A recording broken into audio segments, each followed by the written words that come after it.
aqui, vou entrevistar o doutor Raimundo Souza Santos, advogado, membro da Comissão de Direito e Prerrogativas da OAB Santo Amaro, membro assistente da 6ª Câmara Recursal do Tribunal de Ética da OAB Seccional, um grande advogado, com inúmeros trabalhos voluntários pela OAB Santo Amaro. Tudo bem, doutor Raimundo? Tudo bom, Cristiane? Tudo na paz? Na paz, sempre. Muito obrigada, viu, por ter vindo ao programa, por sempre estar disponível com a cidadania, com o cidadão.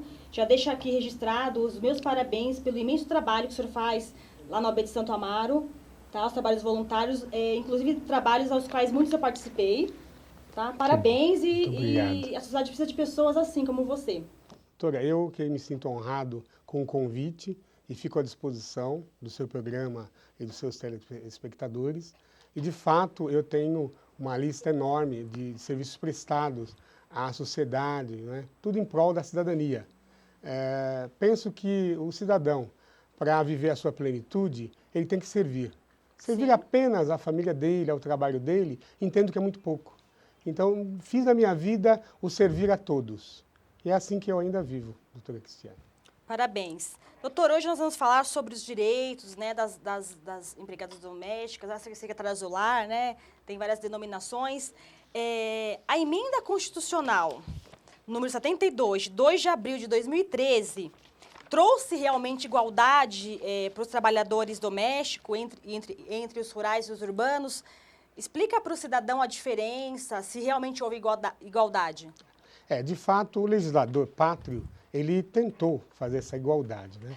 Mas igualdade, penso eu, de direitos, é Paulo ter o seu direito e João o mesmo direito que Paulo tem. E, em verdade, isso não aconteceu com a emenda constitucional número 72, promulgada em 2 de abril de 2013. Por que digo isso, doutora Cristiane? Sim. Na verdade, a emenda constitucional, ela alterou o artigo 7º da Constituição Federal, que fala dos direitos sociais, né? Sim. E relacionou ali vários incisos com as modificações idênticas.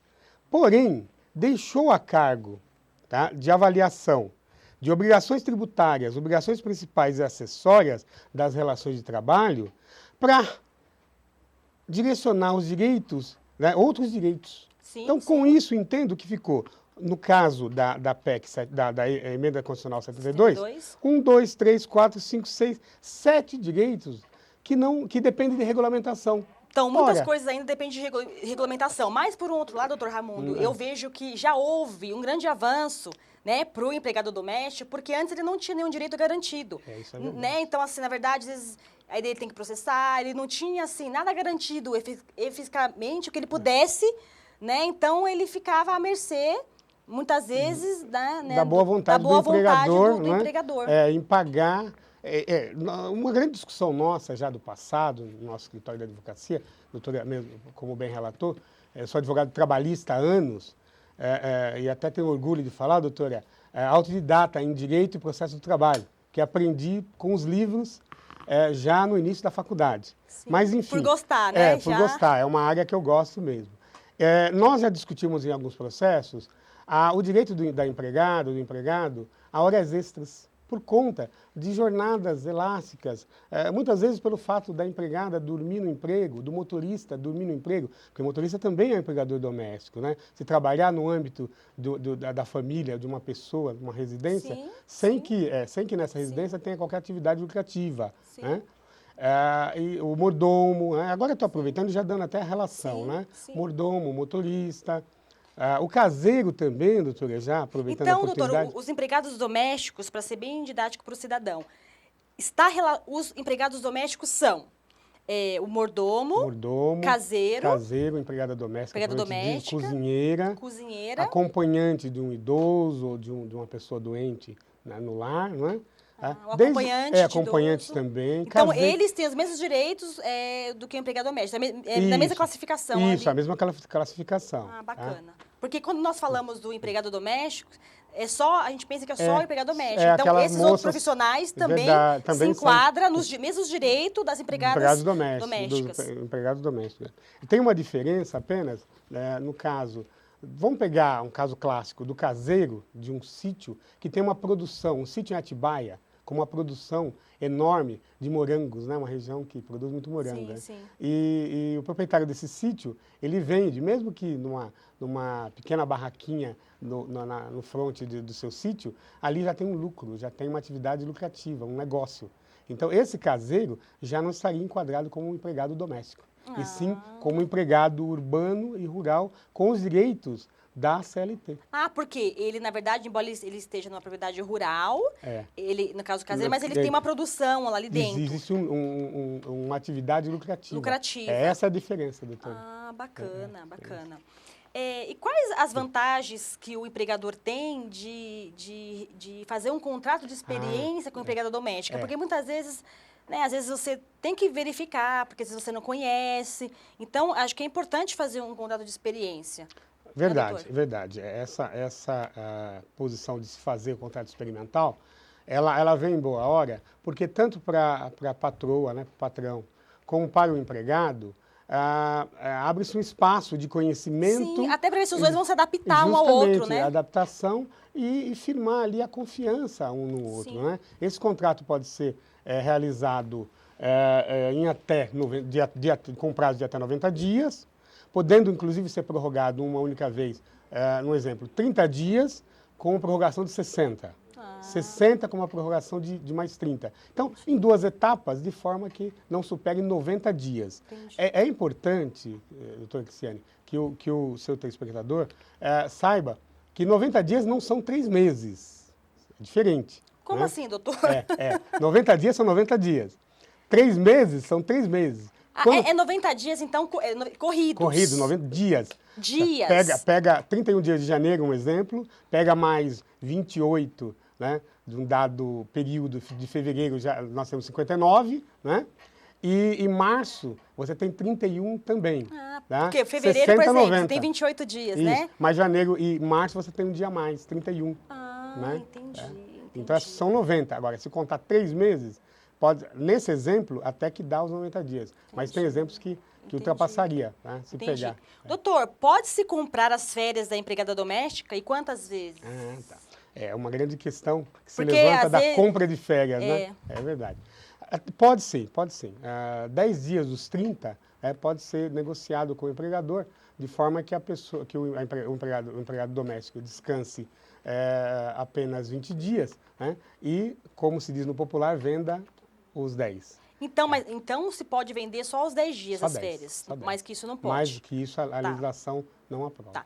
E é obrigatório o pagamento de vale-transporte para a empregada doméstica, para o empregador doméstico, que importante ressaltar que dentro da classificação do empregado doméstico estão os caseiros, mordomos, motorista particular da residência, né, cozinheira, o acompanhante ou até mesmo acompanhante do idoso ou até mesmo de alguém enfermo na residência, sempre ressaltando a ausência de lucratividade naquele ambiente de trabalho.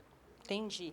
E é obrigatório o pagamento de vale-transporte para o empregador doméstico? Sim. É obrigatório o pagamento, com também o direito do empregador do desconto de até 6% do salário base.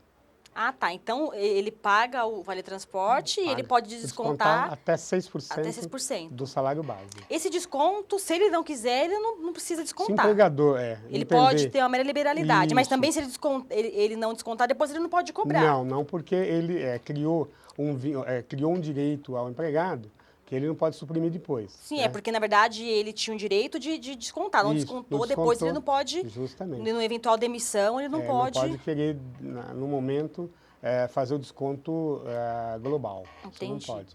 Doutor, até porque fere um direito atual, que é a irredutibilidade do salário, ou seja, a ausência de possibilidade de reduzir o salário. É verdade. Isso foi realmente um direito muito bom e muito importante. Importante para regulamentar, porque assim, nós vemos muitas vezes a pessoa trabalhou anos, né, como na categoria de empregador doméstico, e às vezes aí não tem um registro, não tem um pagamento no INSS, não, né? Então assim, ela fica depois, a Deus dará. E é um trabalho cansativo, né, que cuidar de casa é cansativo, é um trabalho que deve ser muito valorizado. É verdade. Não é verdade? E há muitos casos, inclusive, da empregada doméstica clássica, que inicia o seu trabalho numa residência e fica lá a vida inteira. Sim. Chega mocinha Ela com chega... idade de 15, 16 anos, né? E sai E de ela lá, vira às vezes, membro da doente. família também, vira, né? tem esse detalhe também, que Membro vira da família. membro da família. O problema Mas, é que, às vezes, ela não tem todos os direitos, né? Como não tinha antes garantidos, e de repente ela é demitida, antes ficava à mercê. fica à mercê. Hoje ainda tem o aviso prévio, Isso. A regulamentar o fundo de garantia obrigatório, mas o empregado, na hora da contratação, pode exigir que se faça o recolhimento do FGTS sem nenhum desconto. Isso, inclusive, o habilita ao seguro-desemprego também. Né? Então, duas matérias que precisam urgente de regulamentação. Mas, se me permite, eu queria lhe falar sobre um item a ser regulamentado, né? Que é o inciso 28 do artigo 7º da Constituição Federal, que depende, infelizmente, de regulamentação, que trata do seguro contra acidente de trabalho. Então, é muito comum, né? Eu tive um caso até na família, uma prima minha que faleceu, que caiu na piscina. Empregador doméstico? Empregado doméstico. Caiu na piscina, faleceu e Nossa, acabou. importante. E não tem direito ao acidente? Até o momento não tem direito ao seguro de acidente de trabalho. Então fica a dica aí, né, para o cidadão, para o legislador, nós temos que reivindicar isso daí, porque é muito importante. Né? Então, no caso, esse empregado doméstico, no caso, ela caiu na piscina. Caiu na piscina, veio a falecer e nenhum direito desse acidente ela teve, nem a ela e nem aos familiares. E na época isso não era regulamentado? Não, na época o direito do empregado doméstico era muito aquém do que se tem hoje. Hoje se tem um avanço. Então. Hoje tem um avanço. E já foi aprovado o pagamento de horas extras, no caso do empregador doméstico, pode-se ter hora extra, o tempo... Então, hoje, né, com a emenda constitucional, a obrigatoriedade da observância da jornada diária de 8 horas, como é do trabalhador urbano e rural, e 44 no semanal. Agora, é importante ter um controle disso, né? Então, o empregador doméstico, ele tem todo o direito e deve criar, né, um controle dessa frequência através de um livro de ponto, pode ser até um caderno mesmo, que qualquer estudante utiliza, né? Desde que se marque lá o dia, a hora e ao lado os funcionários da residência assinem, esse documento é válido como prova da jornada efetivamente exercida. Sim, né? sim. O que extrapolar, então, no mínimo, tem que se pagar com 50% da hora normal. Ah, mas eu não sei como eu calculo essa hora normal. Tá? Então, é fácil, não é uma conta difícil, não. Né? É matemática simples. O salário base dividido por 220, do resultado acrescenta-se 50%. Entendi. E aí você tem o valor na internet tem uns programinha que faz cálculo, né? O cidadão pode entrar na internet, fazer um cálculozinho básico, tem não me recordo agora, mas tem uns programinhas na internet que o cidadão pode consultar, né? Tem. Doutor, e com relação, por exemplo, a empregada doméstica, ela trabalha 2 dias só na residência, ou 3 dias. 2 dias, 3 dias, tem o mesmo vínculo empregatício? Como que hoje a funciona? Justiça do Trabalho tem apoiado, tem dado ganho de causa aos empregados que comprovam, né, ao menos 3 dias de trabalho, né, para a pessoa, né, para o empregador. Então, fica esperto, cidadão. Se você trabalha 3 dias na semana, você já tem o direito... Ao registro. Ao registro. E todos os direitos que todos os empregados domésticos registrados hoje têm, né? Hora extra, aviso prévio na saída, né? Volto a ressaltar, fundo de garantia, seguro-desemprego está opcional e vocês têm que cobrar do legislador, né? Doutor, mas essa questão dos 3 dias, vamos supor, eu sou uma trabalhadora doméstica, eu trabalho 3 vezes na semana. Certo. E aí, se eu for reivindicar, eu tenho esse direito trabalhista como se trabalhasse todos os dias. Essa questão já está pacificada de que ele tem direito mesmo, ou existe ainda alguma divergência na jurisprudência? A pacificação seria através de uma norma legal, lamentavelmente. Mas já se caminha? Sim, mas se caminha para essa pacificação. Uma grande maioria de juízes tem dado ganho de causa nessas questões. E já tem decisões? Sim, em São Paulo, inúmeras. Entendi. Doutor, tem algum direito ao qual o trabalhador doméstico... que o senhor acha que é tão importante que ainda não foi regulamentado? O senhor já citou. É verdade, o seguro contra acidentes do trabalho. Eu acho importantíssimo, né? Temos adicional noturno também, que eu acho importante, mas esse do seguro é muito importante. Porque no âmbito da residência pode acontecer muita coisa, né? Uma residência que, lamentavelmente, venha a pegar fogo, ou um funcionário numa cozinha que leva um choque no equipamento elétrico, né? Bom, inúmeras as situações de acidente no lar. E, lamentavelmente, o trabalhador doméstico, ele fica à mercê da boa vontade do seu empregador. Então, cidadão, se você quiser tirar dúvidas, mande e-mail para horacidadã@hotmail.com. Se houver alguma questão aqui que o doutor não conseguir esclarecer hoje, porque o período do programa é meia hora, então passa um pouco rápido esse tempo, manda e-mail para horacidadã@hotmail.com, que eu encaminho para o doutor Raimundo e ele vai estar retornando, ou então, num próximo programa, a gente vai esclarecendo aqui as dúvidas. Doutor, gostaria de acrescentar mais alguma coisa com relação ao empregado doméstico? Repete para o cidadão quais são os trabalhadores que se enquadram nessa categoria de empregado doméstico, que não é só o empregado doméstico, existe, verdade. Né, outras denominações de funções, que têm os mesmos direitos que o trabalhador doméstico. Isso. As principais que eu elencaria seria a empregada doméstica propriamente dita, aquela que cuida da residência como um todo, a arrumadeira, né, moça que passa a roupa, senhora, cozinheira, essa é a clássica. Mas nós temos também o motorista particular da residência, nós temos o mordomo, né, a governanta, me recordando agora, a governanta, a cozinheira eu falei, o caseiro também, né, ressaltando que na atividade dele, no local que ele estiver tomando conta do imóvel, não pode ter atividade lucrativa. E também poderia ressaltar que na residência, né, no âmbito da residência, como já ocorreu num caso, no processo trabalhista que nós defendemos, a empregada doméstica da residência, que inclusive, doutora, lamentavelmente foi até de um colega nosso de profissão, né, ela também atendia alguns clientes quando estava limpando o escritório, ela limpava todos os dias o escritório e ficava lá um certo tempo, né? E nessa ação, o juiz competente que recebeu para avaliar a questão, ele deu ganho de causa a essa empregada, né? Então precisa tomar cuidado com também a atividade mista. Na atividade mista vai prevalecer a atividade melhor, no caso, que tem mais direitos, né? Que são aqueles regidos pela CLT, dos trabalhadores urbanos e rurais. Então, doutor, e quando, por exemplo, o trabalhador, agora saindo até um pouco da questão do empregador doméstico, quando ele exerce duas funções, por exemplo, na hora que ele, eventualmente, se ele for procurar os direitos dele, o que vai prevalecer? O que teria um salário maior, aí vai ter o quê? Ele vai ter que pagar diferença, o empregador, uma diferença para o trabalhador? A doutora está me perguntando equiparação da atividade profissional normal, fora do doméstico, é isso? Isso, uma outra categoria. Vamos supor, eu trabalho como motorista e também eu faço, na verdade, eu estou registrado como ajudante geral, então eu sou motorista. Ou então eu exerço 2, 3 funções. Correto. Como que a Justiça do Trabalho vê isso hoje? Como que são as decisões? Aí é caso clássico de equiparação salarial, né?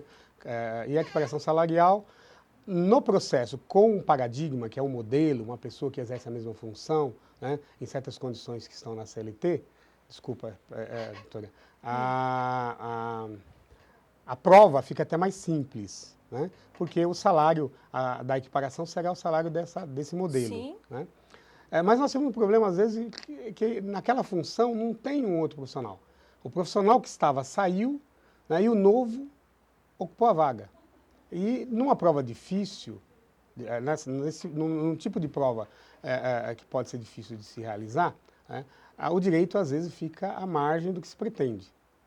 Mas é possível também buscar naquela atividade, no mercado de trabalho, qual é o salário médio e fazer a prova dessa forma, doutora.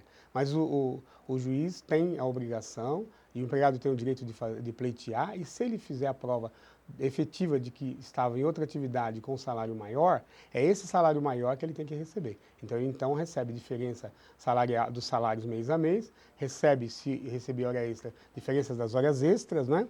Adicional noturno, se tiver, na rescisão, diferença do aviso, fundo de garantia, né? Os 8% mais a multa, se for rescisão por dispensa sem justa causa.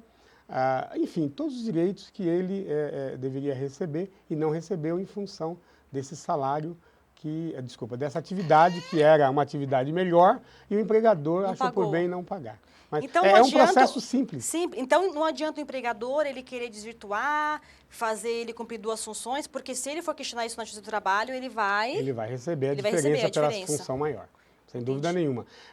Se o processo, né, se no processo estiver um juiz atuando, tá, com uma ideia menos protecionista, então ele pode querer discutir, buscar a prova de quanto tempo o empregado ficava numa atividade menor e na maior. Mas ao nosso ver, e pelo que se conhece, é essa atividade maior que vai prevalecer para efeito do pagamento dos salários. Inclusive com o registro da função, né, e todas as diferenças salariais, todos os direitos que foram sonegados. Doutor, o senhor já falou, mas eu vou perguntar de novo, como o programa é ao vivo, de repente o cidadão ligou a TV agora, quais as vantagens de fazer um contrato de experiência com o empregador doméstico? Repete isso para o cidadão, Certo. né? E também se pode comprar as férias do empregador doméstico e quantas vezes. O senhor já falou, mas repete só para o cidadão que de repente ligou a TV agora e está nos assistindo. Perfeito. A vantagem de se firmar um contrato experimental, ela existe para os dois lados, tanto para o empregado quanto para o empregador. Pois, nesse tempo de até 90 dias, ressalto, 90 dias, não 3 meses, né? São 90 dias corridos. Corridos, 90 dias corridos. Tanto o empregador quanto o empregado reforçam a confiança um com o outro, né? Se conhece melhor. O empregado verifica se é possível se adaptar àquela atividade, naquela residência, com os demais, com uma relação harmoniosa com todos os membros da família. Né? O empregador também tem a possibilidade de verificar se de fato o seu funcionário é de extrema confiança, o empregado é confiável. E na rescisão, para o empregador, né, se eventualmente nesse período ele não quiser mais ficar com o empregado, não há que se discutir o porquê. É fim do contrato experimental. E, ao menos, o aviso prévio, né, o empregador não necessitaria pagar, que, dependendo do salário do funcionário, já é um valor alto, né? R$ 1.000, R$ 1.500, R$ 2.000. Doutor, até onde eu aprendi, né? Eu sou advogada, mas eu não faço a parte trabalhista. Como que funciona? A lei não pode retroagir para prejudicar, não é isso? Então, por exemplo, esses direitos todos que o senhor está explicando aqui para o cidadão, eles só valem a partir da vigência da norma. Isso mesmo. Então, não retroage. Não retroage. Aí, a retroatividade, na verdade, direito penal para favorecer. Só no direito penal? Mais, é no momento que a lei passa a ter sua vigência, né? Ela nasce e tem, de fato, a obrigação, como norma, de amparar o direito de alguém, dali para frente é que ela de fato, dá o direito às pessoas. Falando em bom português. Não, é bacana, porque às vezes a pessoa está nos assistindo e ela acha, né, que isso pode retroagir, na verdade. Também já tem o tempo da promulgação de alguns direitos reconhecidos do empregador doméstico, mas para esclarecer o cidadão. Doutor, o nosso tempo está acabando. Eu quero agradecer aqui a sua presença. Eu já quero deixar o convite para o senhor voltar aqui uma outra vez, porque existem outras questões, inclusive, que precisam ser regulamentadas, que nós vamos discutir aqui no programa Hora Cidadã. Então, olha para a câmera, deixa um recadinho rapidinho, porque ao vivo nós estamos estourando o tempo. O recado é para o legislador. Senhores deputados, senadores, vamos olhar para a nossa população, principalmente a menos favorecida, essa, inclusive, da classe dos empregadores domésticos, né? E resolver as questões que dependem de regulamentação. Tá? Eles merecem, sim, essa igualdade que não se proclamou no início da Emenda Constitucional 72. É o que eu espero dos senhores e tenho certeza que os senhores irão cumprir, ouvir esse reclamo e cumprir a obrigação de Vossas Excelências, que é cumprir a Constituição maior. Doutor, obrigada, viu? Eu que agradeço. Cidadão, um abraço. Fique ligado no Hora Cidadã, porque cidadão bem informado é menos enganado. Dúvidas, sugestões, horacidadã@hotmail.com. Um abraço, até o próximo programa.